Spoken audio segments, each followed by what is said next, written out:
She hadn't meant to wander far, but grief had no compass. The snow had fallen so fast it swallowed her trail within minutes. And now Evelyn, widowed, limping, barely 30, was alone in a white void where even her breath seemed to vanish. Her crutch struck ice, slid, and for one terrifying moment she fell forward onto her knees. The snow burned through her skirts.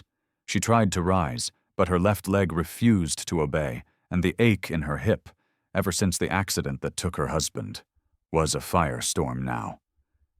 She pulled herself upright with shaking arms, her breath ragged, her thoughts flickering between panic and prayer. She had left the wagon trail for one reason: to find the brooch her husband had given her, dropped when she fell near the frozen creek. That small silver piece was all she had left of him. But now she couldn't even see which way was north. Trees blurred into fog. The wind cut sideways. "Don't leave me too," she whispered into the storm.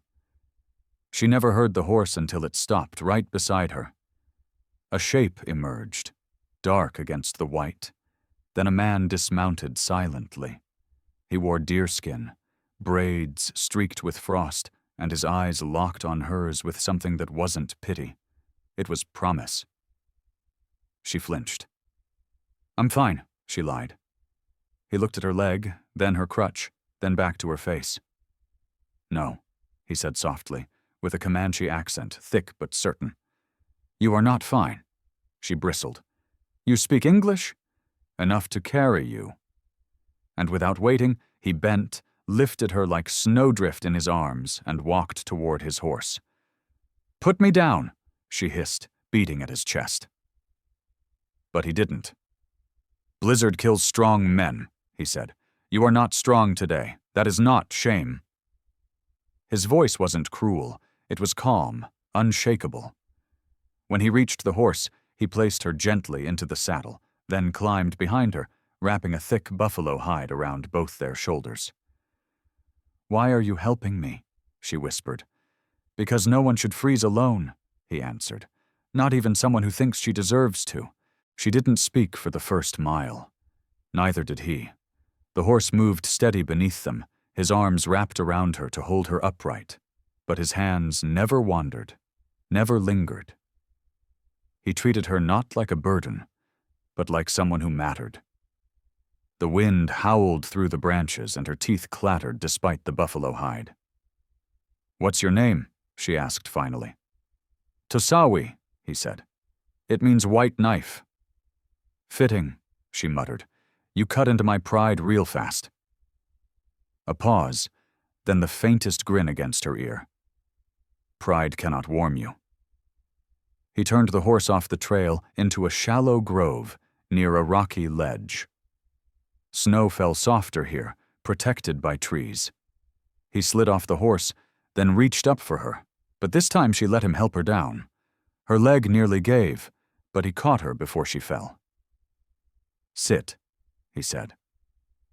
She did, watching as he moved like a shadow through the snow, gathering dry brush from under rocks, stripping bark, snapping kindling. Within minutes, a fire roared to life. She blinked. "How did you—" "I grew up with winter," he said simply. "I listen." I learn he handed her a blanket, then placed her crutch by her side. "Sleep. I will watch." "Watch what? Wolves?" "You," he said. "You are lost.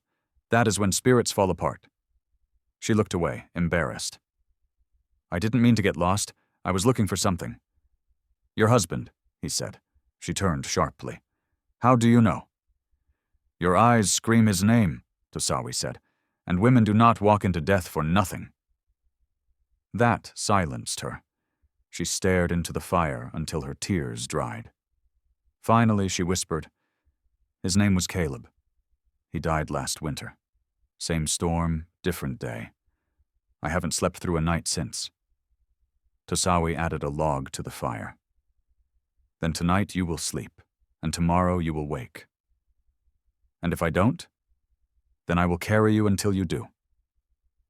Evelyn didn't respond. Her world had been all empty chairs and fading footprints for so long. But now, beside a stranger with warmth in his silence, she felt something unfamiliar. Not hope exactly, just weight being shared. And that, for the first time in a year, was enough to rest her eyes. She woke to the sound of wind, softer now, brushing through pine like breath instead of a scream. The fire had burned low but not out, and Tosawi sat nearby sharpening a blade, gaze steady on the trees. For a moment, Evelyn forgot where she was. Then her hip throbbed, her crutch pressed against her side, and the ache returned. But so did something else. Warmth.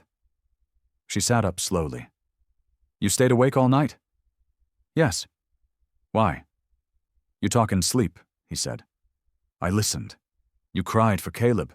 Then you asked him why he left you behind." Her breath caught. "I didn't mean to."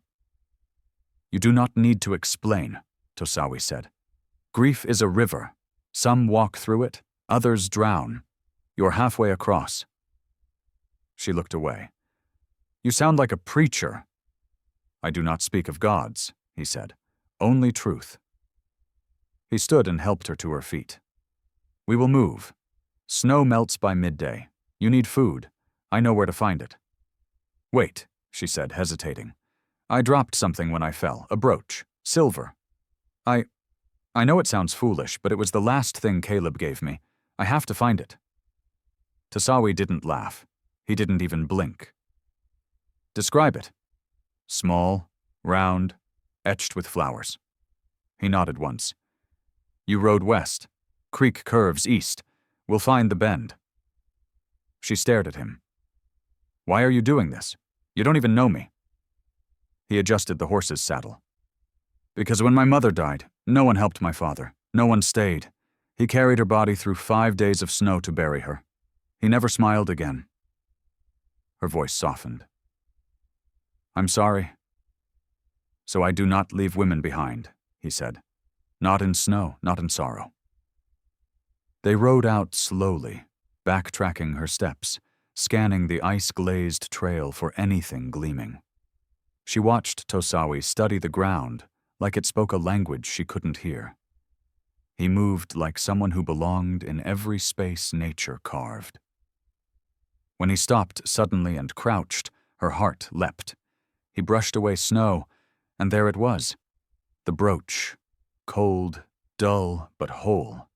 He handed it to her without a word. She clutched it like it still carried Caleb's warmth. "Thank you," she whispered. Tosawi looked at her. Not the brooch. "You're welcome," he said.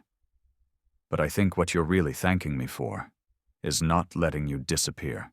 The ridge loomed ahead like a jagged scar across the white horizon. Evelyn's breath hitched just looking at it. That trail, icy, steep, littered with fallen limbs, was the same one she and Caleb had crossed the winter he died. She hadn't been able to walk it since. Not alone. Not with a crutch and a body that didn't bend like it used to. "We go around?" she asked, her voice small. Tosawi studied her face, then looked back at the trail. "Number, you go over it." She shook her head. "I can't. Not with this leg." "You can," he said quietly. "But you are afraid." She laughed bitterly. "Afraid doesn't begin to cover it. That trail took my husband. It almost took me." He dismounted, walked to her, and placed his hand on the saddle. "Then we take it back." Before she could argue, he lifted her down, then handed her the crutch. "We walk slow. Together." She stared at him, jaw trembling. "You don't understand.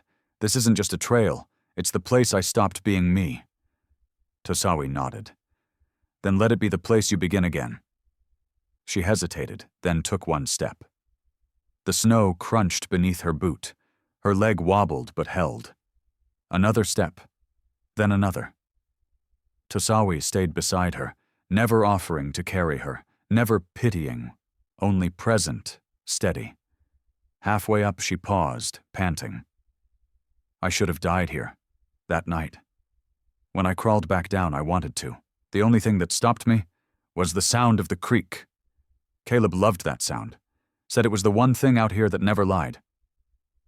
Then listen again, Tosawi said. She closed her eyes. The wind whistled, the pine groaned, and yes, there it was. The creek, still running, still true. She opened her eyes, and for the first time in months, she took a step not for the past, but for herself. At the top, the view opened wide, valley, forest, trail winding like a ribbon through the snow. Evelyn dropped to her knees, not from pain, but release. Tosawi stood behind her, silent. I thought I'd feel haunted up here, she said. Instead, I feel seen. Because you let yourself be, he replied. She looked up at him, a question trembling on her lips. Will you leave now? Tosawi knelt beside her. Not unless you ask me to. And for the first time, she didn't feel abandoned. She felt chosen. The cabin sat low beneath a ridge of stone, tucked into the trees like it had grown there with the roots. Smoke whispered from its crooked chimney. Tosawi led her toward it without a word, one hand steady on the reins, the other ready in case her leg gave out again. Evelyn didn't ask how he knew it was there. She had stopped asking questions whose answers felt like fate. Inside, the walls were bare but strong, the hearth black with years of ash. Tosawi knelt immediately, coaxing flame from cold embers with dried grass and breath. She stood at the threshold, leaning on her crutch, watching him build something from nothing again. Is this yours? She asked. No, he said. It was a winter lodge, my uncle's. He died 2 springs ago. Do you come here often? Only when the world forgets itself. She smiled at that. Then we're both exactly where we're supposed to be. As warmth spread through the room, she peeled off her outer coat and let her hands thaw by the fire. Her fingers were thin, raw at the knuckles. He noticed but didn't comment. Instead, he handed her a tin bowl filled with stew he'd made from dried bison and wild roots. She hadn't realized how hungry she was until the smell hit her. I haven't eaten since yesterday morning, she said between gulps. Tosawi watched, then added more to her bowl. In my tribe, to feed someone is to protect them. You don't leave the fire while their belly is still empty. That's beautiful, she murmured. It's just right. Night settled fast, draping shadows through the cracks in the walls. Tosawi laid down 2 buffalo hides across the floor, one for him, one for her, and stoked the fire to keep it from dying before dawn. She lay down slowly, her hip aching but her chest lighter than it had been in months. Thank you, she said, for not seeing me as broken. You are not broken, he replied. You are healing. In the quiet that followed, she listened to the fire crackle, the wind sigh outside. Tosawi, she whispered. Yes? If I asked you to stay, would you? He didn't move. I already have. And for the first time since Caleb's death, she fell asleep not clutching grief, but warmth. It hit just before dawn, a howl through the trees, then a roar of wind that shook the walls like fists. Evelyn woke with a gasp, the cabin groaning around her. Snow blasted through a crack near the window, and the fire flickered low, struggling to hold against the cold. Tosawi was already up, throwing on his coat, pressing his palm against the door. It came back, he said, fast, hungry. She pulled herself upright, wincing as her hip screamed in protest. Is it safe here? Safe enough, he answered. But we must seal the cracks. If it finds its way in, it will steal our breath. Together they worked, him stuffing cloth and bark between the logs, her feeding the fire until it snapped back to life. She didn't ask where he learned these things.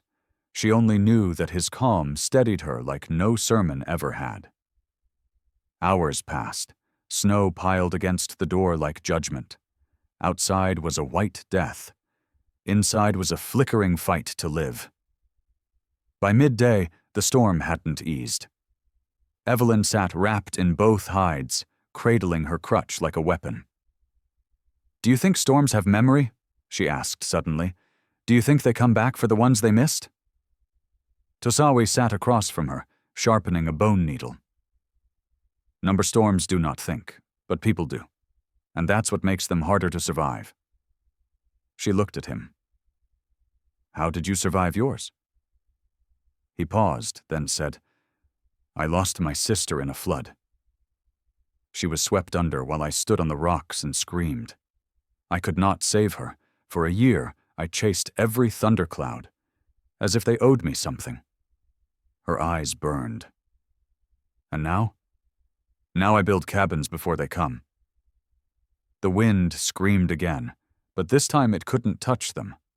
Not where it mattered. Evelyn stood slowly, hobbled to his side, and placed her hand over his. "You didn't find me by accident, did you?" "No," he said. "I saw you 3 days ago near the creek. You dropped your brooch then. I waited until you returned for it." "Why?" Her voice trembled. "Because the way you looked at that trail, I knew you wouldn't come back alone. And I promised myself, if you went into that storm again, I would be the one waiting on the other side." When the wind finally died, it did so with a whimper, not a roar, like something angry that had failed to finish what it started. Evelyn stepped outside first, bracing on her crutch as snow crunched beneath her boots. The world glittered, blanketed in white, but the sun had returned. Light danced on the ridge, and in that silence, something in her chest settled. Tosawi joined her, scanning the trees like a tracker born from them. "We will have to dig a new path," he said. "The trail is gone." "Maybe that's a good thing," she replied. "That trail led me to grief. Let the new one lead somewhere else." They dug together, her slow but stubborn, him swift and sure. By midday, they'd carved a trench wide enough to guide the horse through. Evelyn leaned on the fence post beside the lodge, breath misting the air. "What happens now?" she asked. "You can leave," Tosawi said. "There's a trader post half a day west. I'll take you. After that, it's your choice." "You make it sound easy." "It's not," he said. "But it is still yours." She stared at the snow. "I don't have anywhere else. My in-laws never answered my letters. Caleb's land was sold while I was healing. The town only saw me as broken." Tosawi's eyes met hers. "I do not." She took a shaky breath. "Then what if I stayed?" His brow rose. "Here, with you." She gestured around. "This place, this quiet. I've healed more in 3 days than in a year." "You're not healed yet," he said gently, "but healing is enough." She smiled. "Then I'll stay until it's not." He nodded once, slowly. "Then we begin." That evening, they rebuilt the door with fresh branches. Tosawi showed her how to snare a rabbit, how to read the sun through the trees. Evelyn learned fast, not because she wanted to survive, but because she wanted to belong. And that night, as they sat beside the fire, he reached for her hand, not to claim it, but to hold it steady. "You don't owe me anything," she whispered.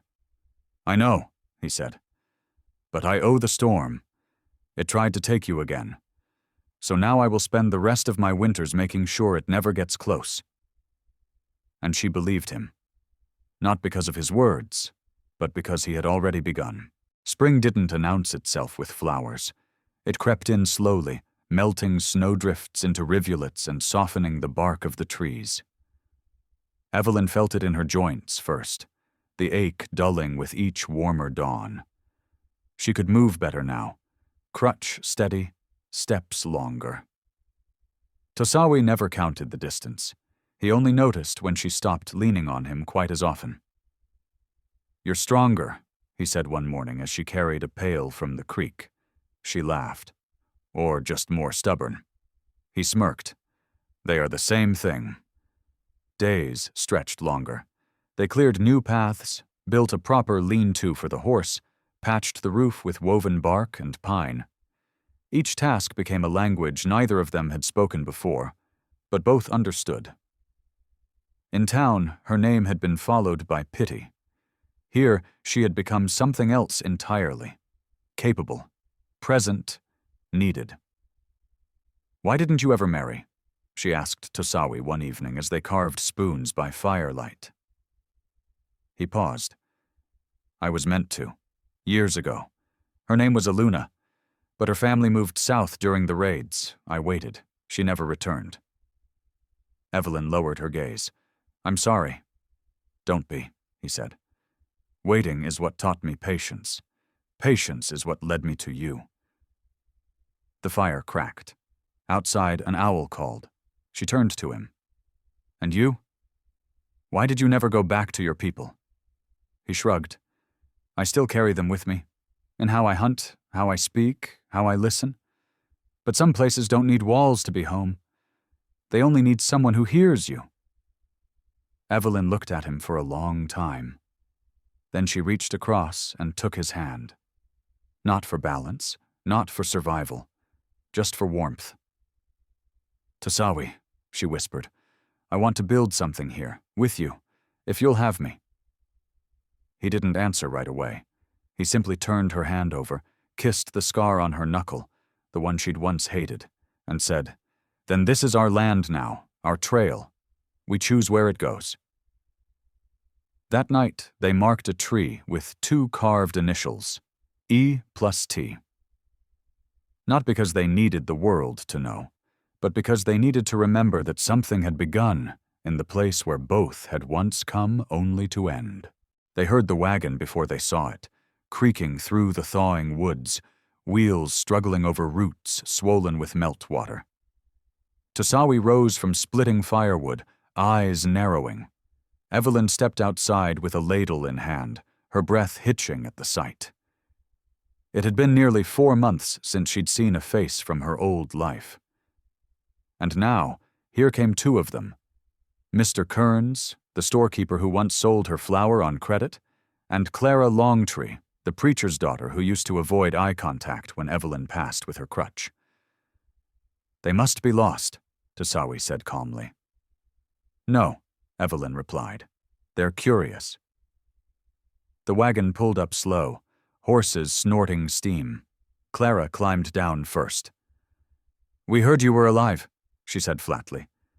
"But we didn't believe it." Evelyn smiled. "Well, now you know." Kearns cleared his throat. "Some folks think you were taken. Others think worse." "What do you think?" Evelyn asked, arms crossed. "I think—" Kearns shifted. "You built something out here. Looks like it's holding." Tosawi stood beside her, silent but watchful. Clara's eyes darted toward him. "He treats you well?" "He saved my life," Evelyn said. "Twice, and gave me reason to keep waking up. What more could any man do?" Clara's face softened.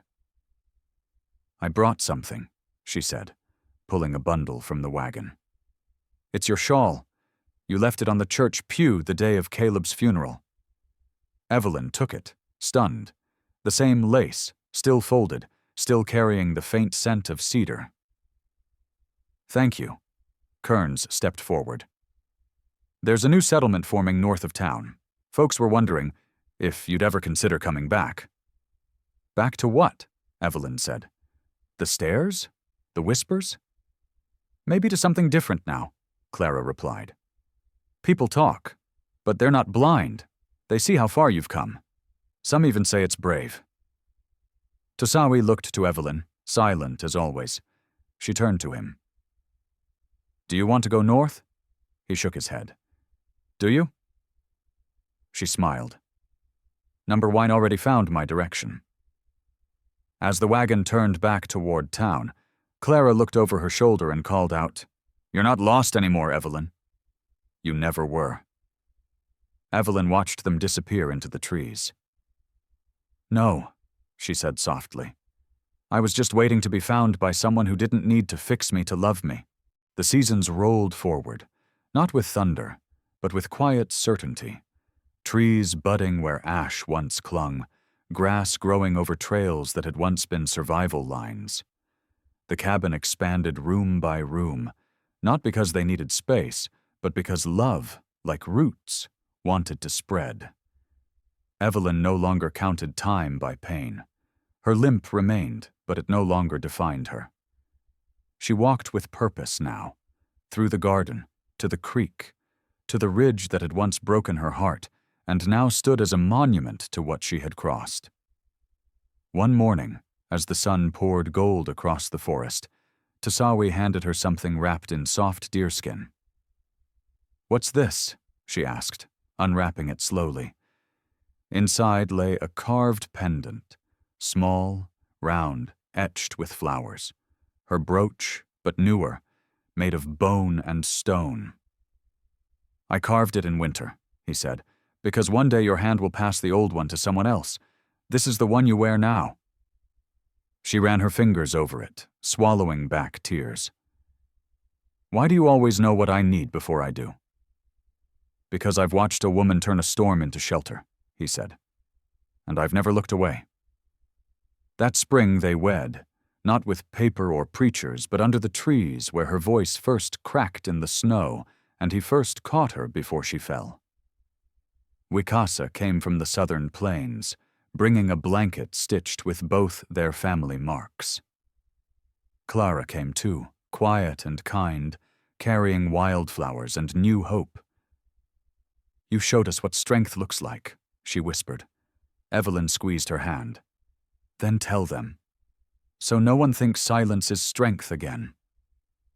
Years passed, and when travelers came to the region, they heard stories, not of war, but of a widow who survived the blizzard and the warrior who refused to let her die alone.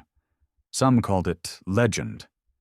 But those who passed the cabin saw the garden blooming out front, or caught sight of a woman limping with pride beside a man who watched her like the world began in her footsteps. They knew it was real. And every winter, before the first snow, Tosawi would whisper in her ear, "This storm too will pass, and I will still be here." And he always was, because his promise had never been a rescue. It was a vow to walk with her until the end of every season. Please like, share, and subscribe to support more stories like this on Echoes of the West. If you saw someone limping through the storm alone, would you stop or ride past? Tell us in the comments.